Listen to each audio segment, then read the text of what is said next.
ছুঁড়ে ফেলে দিয়ে কয়েকজন মিলে একসাথে পিটাচ্ছে। আমরা একটা ভিডিওতে দেখতে পাইতেছি যে আয় তোরা হাদির লাশ নিয়ে যা, এই ধরনের ঠাট্টা পুলিশরা করতেছে। পোশাক বদলেছে কিন্তু আচরণ কি বদলেছে? কাল রাজধানীর রাস্তায় পুলিশের এই মন্তব্য যেন মুহূর্তেই নাড়িয়ে দিয়েছে দেশ জুড়ে জনমত।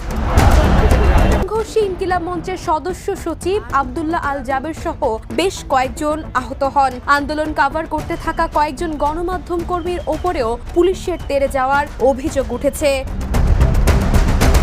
তবে উত্তেজনার কেন্দ্রবিন্দুতে আসে পুলিশের একটি কথিত মন্তব্য ও আচরণ। হাদি হত্যার বিচারের দাবিতে যখন রাজপথ উত্তাল, ঠিক তখন আন্দোলনকারীদের উদ্দেশ্যে পুলিশের পক্ষ থেকে করা আপত্তিকর মন্তব্য সামাজিক যোগাযোগ মাধ্যমে ছড়িয়ে পড়ে। পাশাপাশি কিছু অশোভন অঙ্গভঙ্গির ছবিও ভাইরাল হতে শুরু করে, জানিয়ে শুরু হয়েছে তীব্র বিতর্ক।